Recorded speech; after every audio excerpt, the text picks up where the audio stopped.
Hey everyone, welcome to another episode of Be Well, Be Keto, and today we have Tiffany English, who is a fellow wine lover. Yay! She has a blog and it is called KetoNoir.net. Yes, she's a friend of Titus too. So let's go and say hello to Tiffany. Welcome to the Be Well, Be Keto podcast, where we showcase ordinary people who have achieved extraordinary results. Your host is the high energy girl, health coach, and personal trainer, Tracy Gluheit.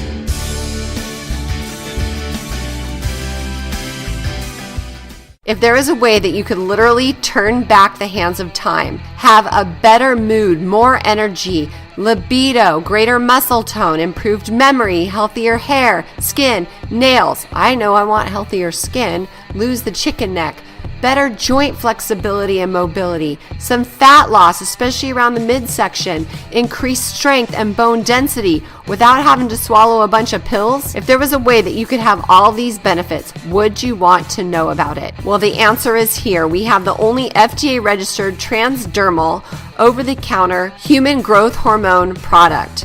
To check out some juicy details, head on over to highenergygel.com. This podcast contains the opinion and thoughts of its host and guests. It is intended to provide helpful and informative material on the subjects covered. All statements made on the podcast have not been evaluated by the FDA and are not intended to diagnose, treat, cure, or prevent disease. If the listener requires professional assistance or advice, please contact your personal medical doctor. Both host and guest specifically disclaim any responsibility for any liability, loss, or risk, personal or otherwise, which is incurred as a consequence directly or indirectly of the use and application of any of the contents of these episodes. Like I said, this is my opinion and I could be wrong. Hey, Tiffany, thanks so much for coming on the show today, girl. I don't yet know you. Why don't you tell us a little bit about yourself? Sure. I'm Tiffany English. I'm the creator of Keto Noir, which is a keto health and lifestyle blog and website. I give tips and tricks and guidance and personal experiences about being on keto from the perspective of a busy mom and a traveler and a wife and, of course, a wine lover. Oh, so that's Keto Noir, like Pinot Noir. Absolutely. Oh, from Kimmy Schmidt. Yeah. Yes, of course. Yes, I love Titus. That is just the funniest song. So that's what that reminds me of. He actually sells a wine, a Pinot Noir. Oh, okay. Well, I did not know that. Was that Yes. before or after the song? It was after. Oh, of course. Now that he has all that attention. Of course. That's awesome. So let's go back a bit. Tell us about before you found Dieting since, I want to say my late teens, trying to keep the weight at bay and also trying to, stay healthy and motivated. I've always been really athletic. I was a softball player. I was a competitive swimmer. I was always very interested in sports as a young girl, and I did lots of things outside of the house, just trying to keep fit. But I also had my first child really young. So that was kind of where my diet journey began. And I always spent quite a bit of time trying to figure out which one worked best. And of course, none of them worked best. Oh, yeah. So, and then how did you find the keto diet and like how long ago was that? So I found the keto diet through a good friend of mine who I've known since my waitressing days in my late teens. And he is a buddy of mine who started keto, I would say over a year and a half ago. His name is Cliff, and we kept in contact over Facebook. And I happened to, scroll past his profile one day, and he was looking really fit. And I was like, whoa, that's not the Cliff that I've known in previous years. So he posted that he had lost somewhere in the neighborhood of 50 pounds. And at first, when I looked at it, I was like, yeah, okay, well, I'm not sure what he's doing. I'd like to lose some of this baby weight, but we'll see. And then he said he had lost 60 pounds. And I was like, okay, I got to ask. I got to find out what's going on. So So I actually contacted him and I was like, hey, what are you doing? How did you lose all this weight? And he said, oh, have you heard of the ketogenic diet? I've been doing it for about a year now. I've lost all this weight. I feel great. I really think it's something that if you're interested in, you could tackle it. Do you want some more information? And I was like, yeah, sure. I'll take whatever information you want to give me. And he sent me to Reddit. And I about died because I was like, I don't want to go down the Reddit rabbit hole. Like, there's some scary stuff there. I don't know if I want to do that. But in all honesty, like, Reddit did have some forums and some posts that really kind of gave me an idea of what I might be looking at. Oh, okay. Yeah, there. And then I started doing my own research because, I can never really trust Reddit. My middle son loves Reddit. So then you got started. So tell me about your initial journey. So my initial journey, basically after reading everything I could get my hands on, I got a couple books. I got the Keto Bible. I just started to pour myself into it to try to figure out what it was that I was supposed to do. And more importantly, what was I supposed to eat? Because that has always been the linchpin in every single diet that I ever tried. It was, I'd get on it and I'd be really good about it for about the first couple of weeks or the first month. And then I would be hungry. I'd be starving. And for me, food is really important. I'm an event planner, so a lot of what I do revolves around food and events and working with other people. And so I have to have the flexibility to not only eat when I'm hungry, but eat things that are interesting to me and eat in big group settings. So, well, people do that anyway, but that's okay. Well, I mean, like little to nothing, when you're just eating lettuce. Oh, yeah. And that's the first thing they ask. They're like, okay, so are you all right? Like, why are you having that, wedge of lettuce and, those 3 peas? Yeah. I loaded like 5 or 6 different applications because I had absolutely no idea which one would work best. I was just kind of like, I'm going to try everything and see what works. The one that I found that worked the best was Carb Manager. And I liked that one the best when I first started. So it was kind of easy for me to figure that one out and to put in all of the food that I was eating, although their library isn't very vast. So I found myself trying to figure out substitutions for things that weren't in their catalog of already, I guess, scanned foods. Oh, okay. So can you add recipes or can you add stuff to it? You can, but it's very difficult. Or at least in my opinion, I haven't found that to be very easy. Apps did you look at? I also looked at, I've deleted all of them now because they were all just kind of hanging out in one folder. But for the most part now, I use MyFitnessPal. And then, so did you do net carbs or total carbs? At first, I started with total carbs because I couldn't quite figure out how to calculate net carbs where the sugar alcohols were concerned. And I just didn't want to screw myself up. So I was like, we're just going to go as absolutely strict as I can possibly go. Uh-huh. So what kinds of things were you eating then? So, of course, I always start these things, and I start everything in my life like with some crazy challenge going on. So at the time, it was my birthday weekend. I had an event planned with a bunch of my girlfriends downtown. We were supposed to, get a whole bunch of food and drink and have a great time. And we still did that. But, instead of getting all of the regular, heavy carb stuff that I would normally get, I got sashimi. And that next morning I woke up, I made bulletproof coffee, and, I just tried to stay as strict as possible. I also started filling the house with things like Kerrygold, and like I went out and got a big tub of coconut oil, and my husband is looking at me like I've lost every bit of my brain cells. Like, he cannot figure out what's going on here. But he is, God love him. My husband is the most supportive person in my life. And he was just like, if this is what you want to do, go for it.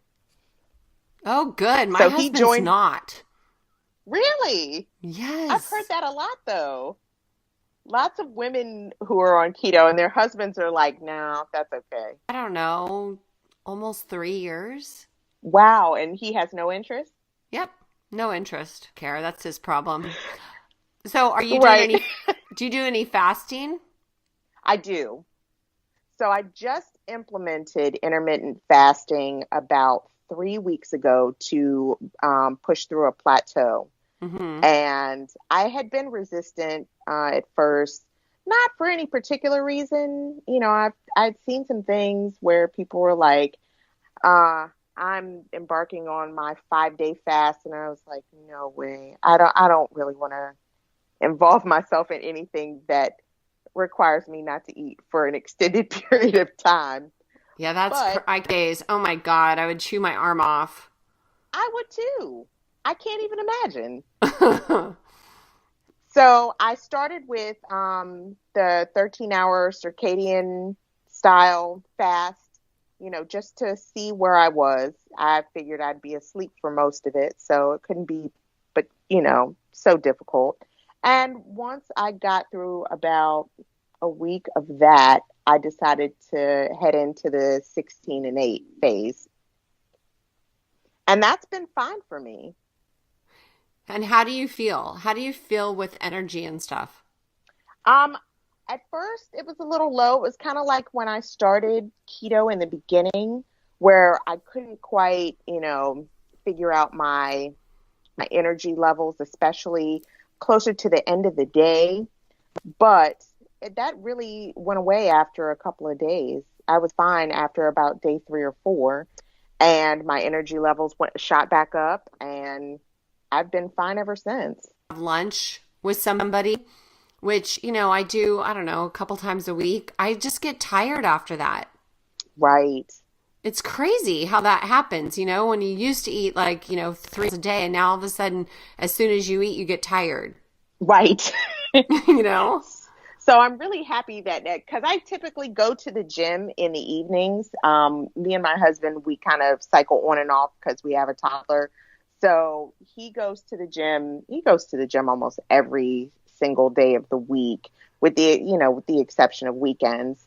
I only go Tuesday, Wednesday, Thursday, and Saturday mornings.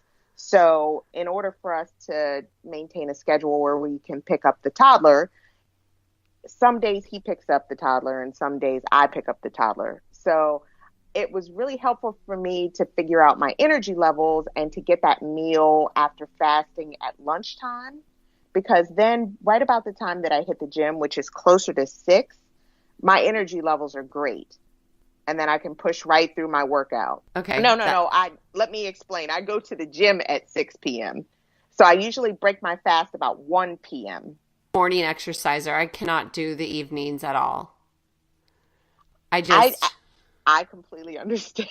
And as soon as the toddler gets big enough to, be in a situation where I don't have to race to daycare, then I will switch back, because I was a morning runner and I was always a morning exerciser, but now I don't really have that flexibility. Oh yeah, I remember those days. But I still go. But I like to go at 5:30 in the morning. That way, when I shower and get ready for the day, and if I skip a morning workout, I never classes at the gym. So it's just part of my habit and routine. Right, that makes sense. All right. So I started in February of 2018, and since then, I have lost about 35 pounds, which on the grand scheme of things is not a whole lot in the keto community. But for me, I was never a super big person. So 35 pounds for me is great. I still have maybe somewhere in the neighborhood. I mean, I'd love to be like 7 to 8 pounds lighter, but we'll see how that all shakes out. It really is about how I feel, and I feel so much better now. I have great energy and I have lots of focus and lots of time to, make sure that the food that we eat is good for us. And, it's so different. So for me, the gains are not just about how much weight I've lost, but really kind of how our life has changed. I totally agree with that. Exactly. I love the way you make your food appear. Do you have a photography background? No, I don't. Oh. Yeah, you do a great job. Oh, thank you. Well, you know what's really funny about that? So for years, I have always had this kind of aversion to food photos because I always feel like the food that you make doesn't translate well all the time in photos. And so I watch people take pictures of their dinners and things like that. And if they're not, expertly put together by some chef in a wonderful restaurant, they can look really bad. So I'm super critical of the photos that I take of the food that I make for the family, because if I post it on the website, I want it to look appetizing. And I don't want people to say, oh God, I'd never make that. That looks awful. That's how mine always looks. Like seriously, it always looks horrible. Funny. I hear an accent. Oh, well, actually, all right. So I live in Maryland and I am a lifelong Marylander. However, my parents are from Washington, D.C., and their parents are Southerners. So my mom has kind of a South Carolina tinge to her, right? And I kind of picked that up. So while I'm not, Southern per se, I do have very Southern sayings and Southern mannerisms. And people always ask me, where are you from? And then I say Maryland, and they're like, that doesn't make any sense. So yeah, that's kind of what I'm thinking. Okay, so maybe maybe I should hedge this just a little bit. No, I don't drink wine every day, although I used to. But I have to say, I absolutely love wine, and I love red wine the most. I always have been, a wine fan. I have an extensive collection of wine. My husband thinks that I'm hoarding it. I'm not. I'm saving it for special and or other occasions where I could share with friends and family, or just watch Netflix and drink it. But that's not important. What's important is that the wine is here and that I will drink it at some point. So I really do. My favorite, honestly, is Syrah. That's probably, because it's kind of a darker, spicier, tends to have, more tannins. That's right up my alley where wine is concerned. But I keep, lots of different types around, and I love Pinot Noir, for a light kind of fruity red. And it's, I'm really not super particular as long as it's not a dessert wine, and I'm not hugely into whites unless they tend to be something that I can have, during the summer, like a Sauvignon Blanc or something of that nature. Country. Like literally, I have a winery right in front of my house that's like adjacent to our property. So we live on a wine trail in the Bay Area. It's like a country. We live in on 5 acres out in the country that's like south of San Jose. But it's so fun to have that. But I'm really into European wines. Are you really? Ouch. Yes, because in sugar and less chemicals. I gotcha. I understand. So I actually have you heard of that company? I have not. Well, it's in Napa, which I'm sure you've heard of Napa. Absolutely. And he actually is an importer, and he is keto. He intermittent fast. He does just like one meal a day, but he was like talking about, all the differences. And so, I mean, I still drink. Do you guys have that there? We do. We have Trader Joe's, and we also have something called Total Wine, which it's very funny because the guy who created Total Wine, he's from my county in Maryland, but started his business in Virginia and then has branched out all over this area. And he's actually running for a political position right now Oh, in cool. Montgomery County. But it's, it's kind of neat. So Total Wine is basically a wine warehouse of sorts. It really is both wine and spirits, craft beers, regular, domestic import, any kind of alcohol you can think of. It is, on the scale of something like, do you remember Circuit City or like a Yeah. Best Buy? It's that size. Oh, wow. And they're all over this area. So that's my favorite place to go and get wine. And they're all sectioned off by type and by region. And it's absolutely fantastic. Got here, but we just have a lot of boots. Absolutely. It still costs like $24 for a bottle. That'd be worth it. Yeah. To live next door. I know. So you can just walk there. It's pretty nice. So, what are your favorite meals? On keto are probably a little different than what my husband likes. I was in the same vein as the wine thing. I really am kind of a charcuterie and olives and, different types of cheeses. That's always been my go-to meal. Even long before I was keto, I love that type of kind of European food to nosh on. And it's always been something that I really enjoy. So being able to translate that into keto has been fantastic. Like if I want to come home and have a really light dinner, I can do, some uncured salami and some Spanish olives. And that's a great meal for me, wedge of grana padano and of course my glass of wine. Did, and it's like one of the biggest women's health studies is heart disease for women. But by drinking a glass, I think it's just that is really conveniently. Of course. But trusting to be my, my go-to study that keeps me going. And plus the stress of having a 21-year-old. So my oldest is 25. He turned 25 in March of 2018.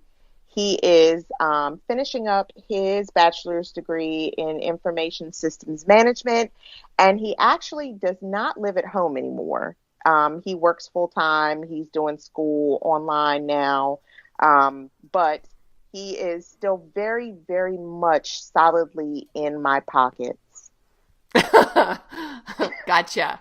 So that has not changed very much at all. And then, of course, the little guy who is going to be 3 November 25th is my second little boy, and he is a whole handful of both joy and destruction, and just a loud, joyous little boy, and he is so much fun. Oh, that's awesome. I had 3 boys in 3 years, and so my house was just insanely crazy during those times.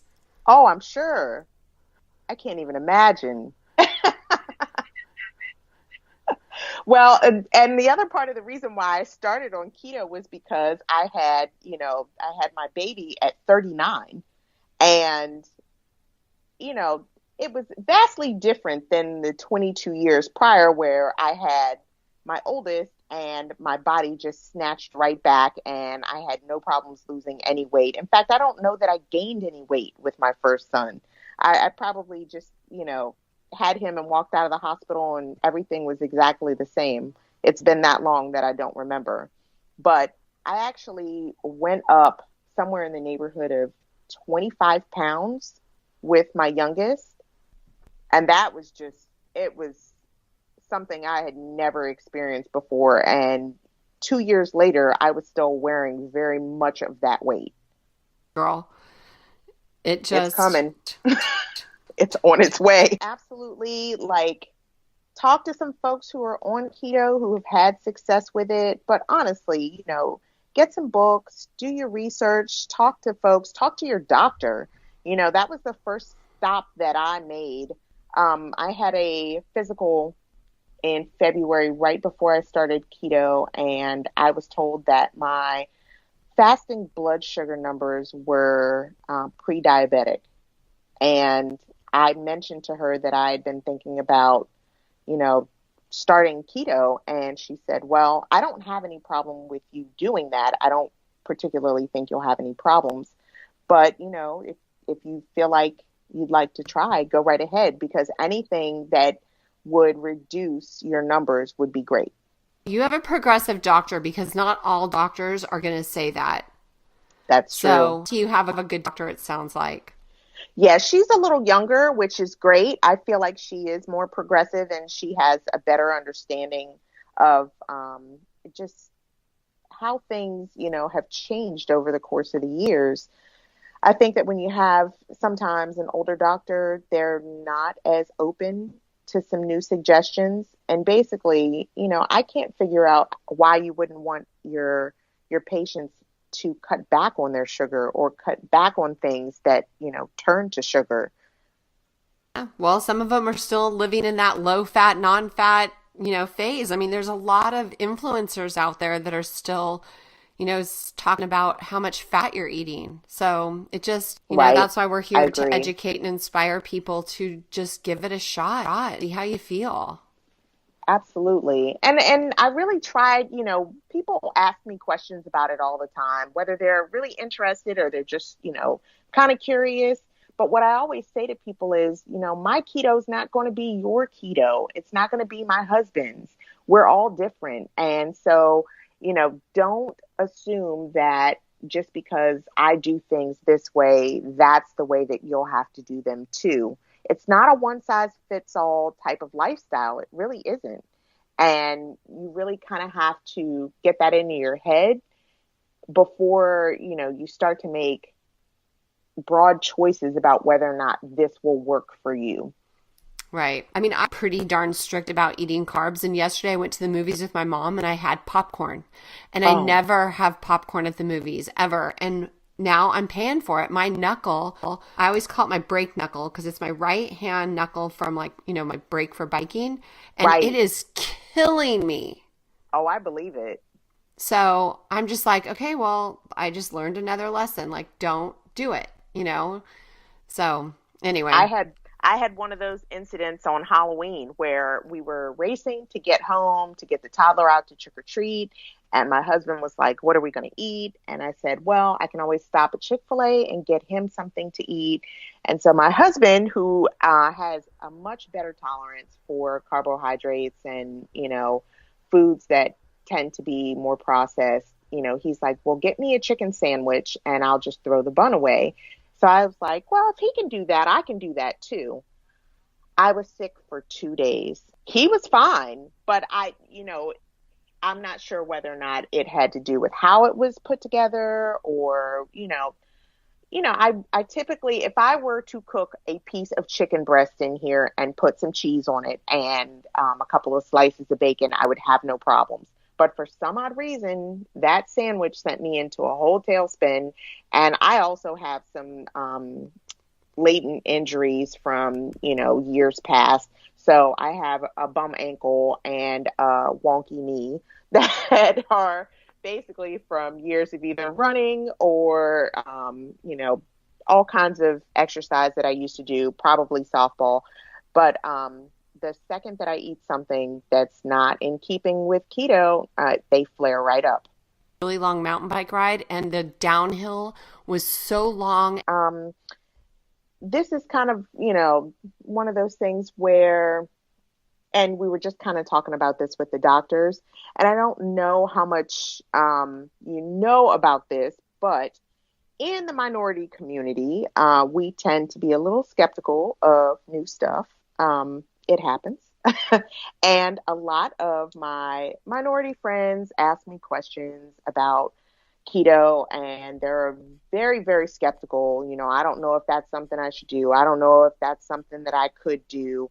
But a part of what I hope to do is help people better understand, especially so many of us who have family histories of diabetes and heart disease, and we're continuing to eat the same things that we've eaten for years and years. And it's just, if I can help people with that, that's, my ultimate goal. I do intend to, at some point, write a cookbook because I spend all of my time cooking. And I love the food that I cook, but I also remember when I first started looking at anything keto, and it was always like steak and cauliflower. And I don't want people to think that that's the only thing you can eat. Yeah, because there's a lot of different things. And with the industry that you're in, you have all that. Absolutely. I travel probably about 35% in a year at my job. So I'm always on the road. I'm always looking for ways that, I can make keto easier on the road. I was actually on a 10-day annual meeting trip this summer, and I managed to, stay on keto without much of a problem. Oh, but good. It's things like that where, like, how do I get through security with bulletproof coffee? I'm in a hotel room and I can't order the food that I would normally eat at home. How do I navigate this? Yeah. Yeah, it's hard. That's the one. Oh my gosh. So I was at Starbucks. The craziest thing is, do you know that oil in the coffee melted the lid of the Starbucks cup? What? Yeah. It like disintegrated the plastic, and it really truly like crumbled. Wow. I've never heard of such. Yeah, no, it's seriously true. So the thing it's telling me, I mean, we know that coconut oil and MCT oil is good. That just means that the plastic is super, super bad. Exactly. Absolutely. Wow. Well, they can find me all over social media. I'm at www.ketonoir.net, which is the website, and it's also my blog. So you'll see all kinds of my misadventures as a mom on the road doing keto.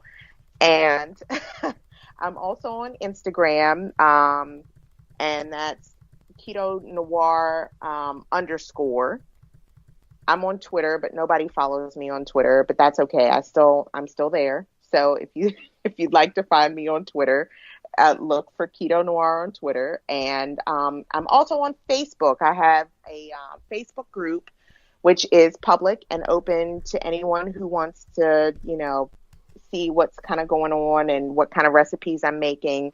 I have a weekly feature on the Facebook page where I do Slow Cooker Sunday. And I basically find something to put in the crock pot once a week and give you the whole video rundown and what you can make. And, it's anything from carnitas, to a taco dip. It's really fun stuff. It's easy stuff. It's stuff you can take for lunch. So check that out as well. Oh, that is awesome. I love crock pot, especially in the winter. Yes, it's fantastic. Awesome. And we will have links in the show notes so that people can just, easily click on the link. And that in the crock pot. So is that something we can share? Sure. So for the listeners, you can head over to Be Well Be Keto, and you'll see a link to Tiffany's show notes page, and then we'll have that recipe over there. So I love carnitas, and we make that, like my husband does it on the barbecue, but if I could make it in the crock pot, that would be even better. Awesome. Well, I can't wait to share it with you. Oh, I had a great time. Thanks for having me. Go out and make it a great day, sweetie, and I'll be in touch. All right. You do the same. Thanks again. Thank you. Hopefully you had fun listening to another food and wine lover. I'm sure we can all relate. Tiffany has done a great job and has so much more that she wants to offer our keto community. So I'm super excited to meet her. I hope you got some really good golden nuggets that you can take with you on your keto journey. And if you would like to be on our next show, please contact me at tracy@highenergygirl.com and go out and make it a great day. Thanks for listening.